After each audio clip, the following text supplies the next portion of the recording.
Hello दोस्तों, UPSC ज्ञान दैनिक के इस बेस्ट प्लेटफॉर्म पर आप सभी का स्वागत और अभिनंदन है। मैं नेहा आप सभी के बीच में। चलिए आप सभी लोगों को अंतरराष्ट्रीय नियुक्तियों के बारे में बताने का प्रयास करते हैं और मोस्ट इम्पॉर्टेंट हर बार एक सवाल आता है। चलिए, कहा गया नेपाल के राष्ट्रपति का चुनाव हुआ, तो नेपाल के राष्ट्रपति कौन है? तो रामचंद्र पौडेल जी हैं, रामचंद्र पौडेल जी। और यहीं पर ये तीसरे, क्योंकि 2008 में नेपाल के गणतंत्र बने देश के तीसरे राष्ट्रपति बने और उपराष्ट्रपति जी का भी चुनाव हुआ। तो रामचंद्र पौडेल जी जो है राष्ट्रपति जी हैं और उपराष्ट्रपति राम सहाय प्रसाद यादव जी हैं। याद रखिएगा, राम सहाय जो होंगे वहां के उपराष्ट्रपति होंगे और रामचंद्र वहां के राष्ट्रपति होंगे। तो रामचंद्र बड़े होंगे किससे? राम सहाय से। याद रखेंगे। कहा गया वियतनाम राष्ट्रपति, वियतनाम के राष्ट्रपति कौन बने हैं? तो वैन थोंग जी बने। याद रखिएगा, नए राष्ट्रपति चुने गए हैं और इन्होंने विद्या देवी भंडारी का स्थान लिया है। ठीक है, रामचंद्र जी ने। आगे कहा है कि शी जिनपिंग पुनः चीन के राष्ट्रपति बन चुके हैं। ठीक है, याद रखिएगा, इनका कार्यकाल 5 वर्ष और सबसे शक्तिशाली इनके बाद माओ जेडाग के बाद सबसे शक्तिशाली राष्ट्रपति भी हैं। कहा गया नाइजीरिया राष्ट्रपति चुनाव, पक्का यहाँ से एक प्रश्न आता है, थैंक यू बोलिएगा ना। सेशन अच्छा लगा करे तो वहीं पर आप एक कमेंट जरूर डाल दिया करिए। कहा गया नाइजीरिया के राष्ट्रपति का चुनाव हुआ, तो नाइजीरिया क्या कौन है? तो बोलो अहमद जी हैं। तो बोला अहमद अधिकुनले दिनुबू जी हैं, तो इनको याद रखना है। तो बोलो, नाइजीरिया से बोलो भाई ना, बोलिए। और यहाँ के वर्तमान में क्या है? तो ये क्या है आपके? तो ये वहाँ के राष्ट्रपति जी हैं और कहा गया है मोहम्मद बुहारी नाइजीरिया के राष्ट्रपति अभी वर्तमान में हैं। ठीक है, याद रखिएगा। कहा गया है मोस्ट इंपॉर्टेंट, मैंने क्यों लिख रखा है इसको पहले ये जानेंगे, क्योंकि मैनुएला रोका बोटे इक्वेटोरियल गिनी की प्रथम प्रधानमंत्री नियुक्त हुई। भाई इनका नाम याद कर लो ना, मोस्ट इंपॉर्टेंट है। तो गिनी की हैं, तो कहाँ की हैं? इक्वेटोरियल गिनी की प्रधानमंत्री हैं, क्योंकि ये पहली महिला प्रधानमंत्री नियुक्त की गई हैं। पक्का यही आएगा प्रश्न में। आउट क्वेश्चन बता रहे हैं, एकदम आउट क्वेश्चन लिख के रख लो ना, आउट क्वेश्चन। तो कौन होंगी? ये पहली महिला है आपके, मैनुएला रोका बोटे। तो आपको इनको याद रखना है कि मैनुएला रोका बोटे गिनी की पहली राष्ट्र प्रधानमंत्री जी हैं। ठीक है, बांग्लादेश राष्ट्रपति चुनाव में कौन जीते? तो मोहम्मद शहाबुद्दीन चुम्पू बांग्लादेश के नए राष्ट्रपति निर्वाचित हुए। ये 22वें होंगे, इतना इंपॉर्टेंट नहीं है। साइप्रस राष्ट्रपति चुनाव, ये इंपॉर्टेंट है। तो निर्दलीय प्रत्याशी निकोस क्रिस्टो डलाइन, इनका भाई नाम याद कर लो ना। साइप्रस के नए राष्ट्रपति है, तो निकोस से याद रखिएगा। निकोस क्या है? साइप्रस के नए राष्ट्रपति हैं। चेक गणराज्य राष्ट्रपति चुनाव 2023, तो कौन है? तो यहाँ के देखिए, चेक गणराज्य का राष्ट्रपति चुनाव जनवरी में हुआ था। तो यहाँ के पूर्व अध्यक्ष कौन है? तो पेट्रा, यहाँ के पूर्व अध्यक्ष नाटो सैन्य समिति के पूर्व अध्यक्ष हैं पेट्रा पवेल विजयी। तो विजयी कौन हुए हैं? चेक राज्य के गणराज्य के राष्ट्रपति बने हैं। ठीक है, याद रखिएगा।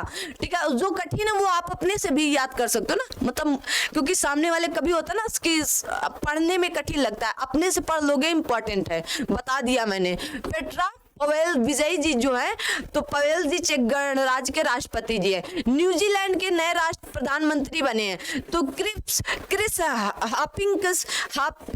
हिपकिंस।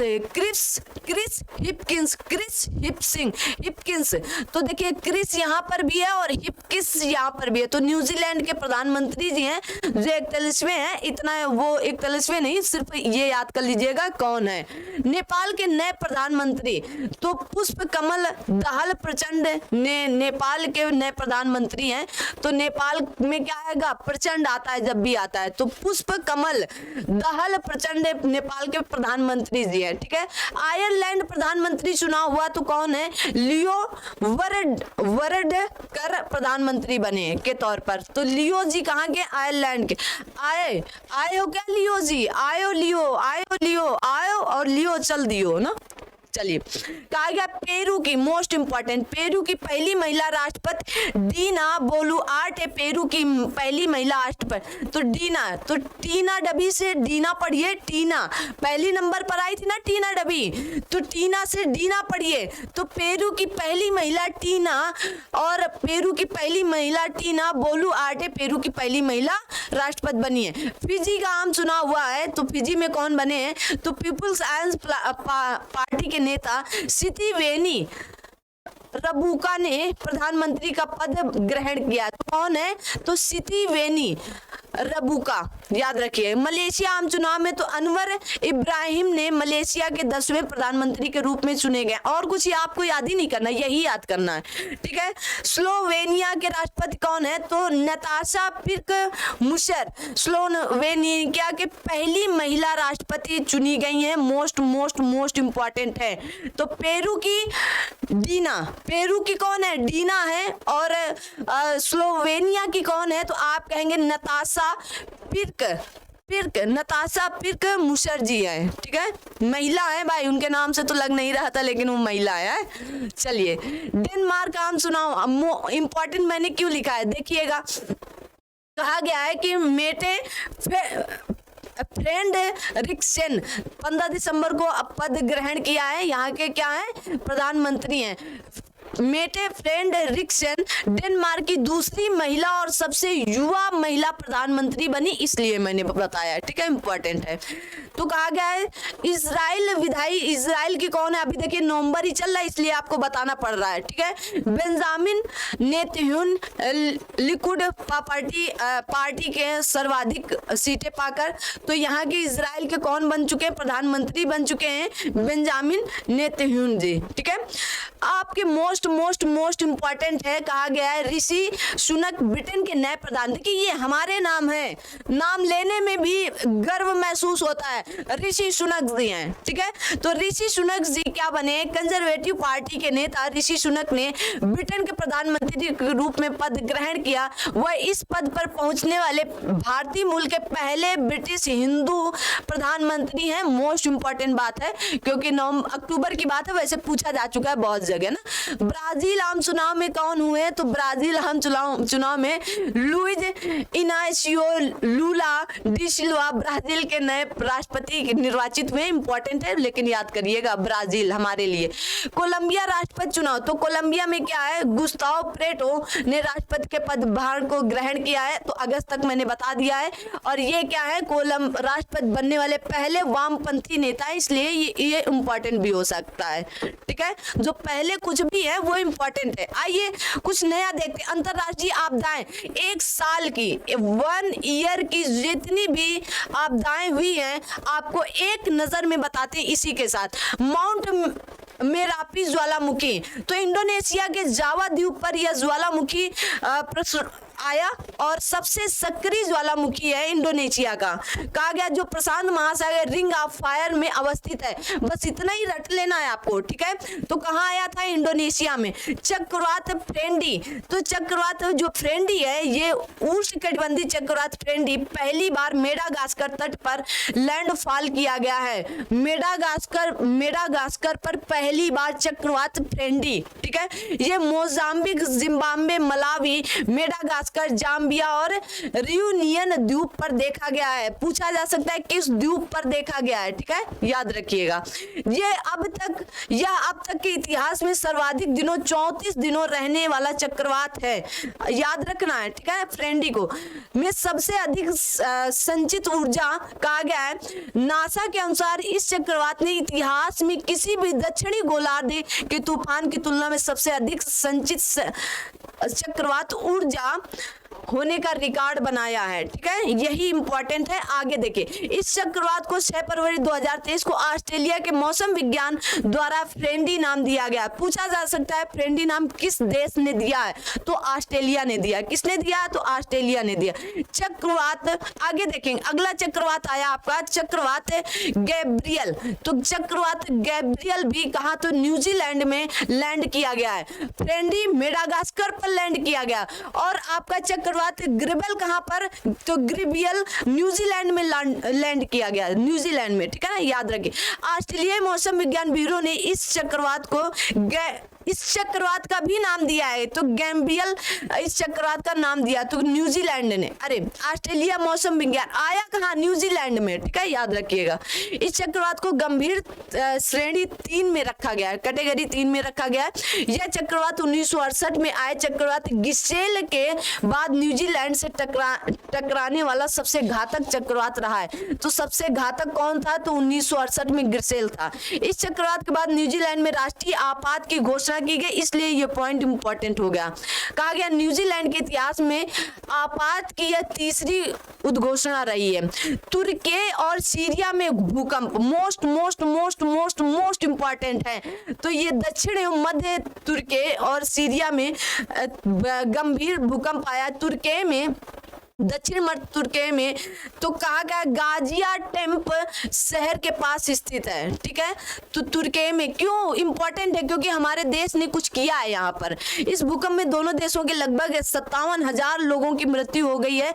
और यहाँ पर 2023 में भारत सरकार द्वारा दोनों देशों से त्वरित राहत और बचाव अभियान के लिए ऑपरेशन दोस्त चलाया है या शुरू किया है, ठीक है, याद रखिएगा।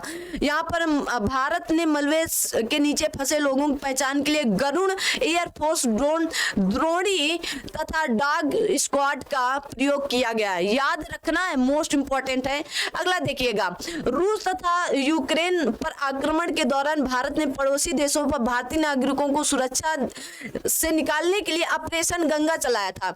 तो तुर्की और सीरिया के लिए ऑपरेशन दोस्त चलाया गया और रूस और यूक्रेन के लिए ऑपरेशन गंगा चलाया गया था, इंपॉर्टेंट दोनों चीजें।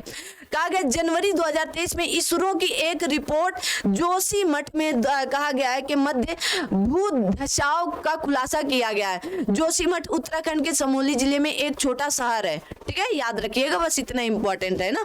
जोन 5 में स्थित है, जो उच्च जोखिम वाले क्षेत्र में। चक्रवात मैंडस, तो चक्रवात भारत के पूर्वी तट पर बंगाल की खाड़ी में उत्पन्न उष्णकटिबंधीय चक्रवात मैंडस टकराया था, ठीक है। इस लैंडफॉल से क्षेत्र मामल्लपुरम तमिलनाडु के आसपास रहा।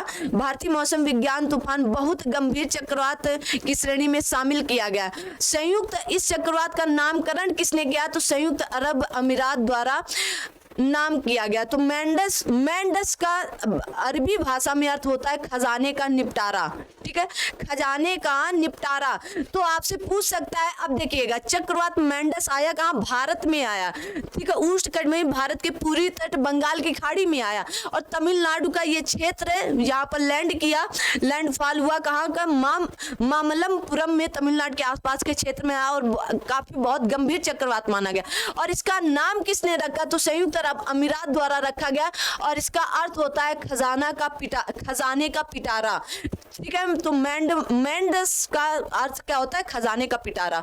आगे है शतरंग चक्रवात। तो शतरंग चक्रवात क्या है, चक्रवात शतरंग बांग्लादेश के दक्षिणी भूभाग में लैंडफॉल किया गया। इसने बांग्लादेश के अतिरिक्त भारत में पश्चिम बंगाल, त्रिपुरा, असम और मेघालय को भी प्रभावित किया है, ठीक है ना, क्योंकि हमारे सटे ही देश है, मतलब राज्य है वहां के। तो शतरंग नाम थाईलैंड द्वारा किया गया है, किसके द्वारा, थाईलैंड के द्वारा। तो मैंडस किसके, सऊदी अरब अमीरात के द्वारा, और शतरंग किसके द्वारा, तो थाईलैंड के द्वारा किया गया।